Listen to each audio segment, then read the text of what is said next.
Guys as Mumbai Indians ஃபேனா உங்க எல்லாருக்கும் ஒரு பயம் இருக்கும். கண்டிப்பா உங்களுக்கு இருக்கோ இல்லையோ எனக்கு இருக்குங்க. என்ன பயம் பாக்குறீங்க? ஆமா, ரொம்ப நாளா நம்ம ஹோல்ட் பண்ற ஒரு ரெக்கார்டு பிரேக் இந்த வாட்டி ஆயிடுமோன்ட்டு ஒரு பயம் இருக்கு. என்ன ரெக்கார்ட் பாக்குறீங்களா? ஆமா, மும்பை இந்தியன்ஸ் நிறைய ரெக்கார்ட் பண்ணிருக்காங்க.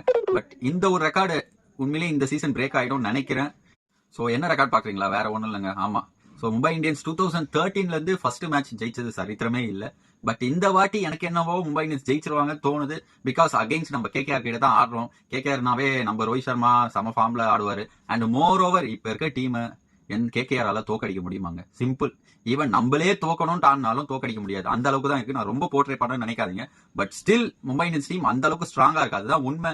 நீங்க பாத்தீங்கன்னா யாரு Rickelton, Quinton de Kock, Rohit Sharma, அதுவும் ரோஹித் சர்மா வேற இப்ப ஃபிட்டா வேற இருக்காரு. Moreover Tilak Varma, Suryakumar Yadav, Hardik Pandya, Bumrah, Boult, Santner. So நமக்கு ரொம்ப நாளா ஒரு நல்ல ஸ்பின்னர் அமையல. பட் சாண்ட்னர் இந்த வாட்டி இருக்காருன்னும் போது கண்டிப்பா மும்பை இந்தியன்ஸே தோக்கணும்னு நினைச்சாலும் தோக்க வாய்ப்பே இல்லை. அதுவும் கேகேஆர் அகைன்ஸ்டான்னும் போது இந்த வாட்டி அந்த ஸ்ட்ரீக் நான் சொல்றேன், நோட் பண்ணி வச்சுக்கோங்க. அந்த ஸ்ட்ரீக் இந்த வாட்டி உடையுது. அது 100% இல்ல, 200% கன்ஃபார்ம். வேணா மேட்ச் நடந்த பிறகு நம்ம பேஜை விசிட் பண்ணுங்க.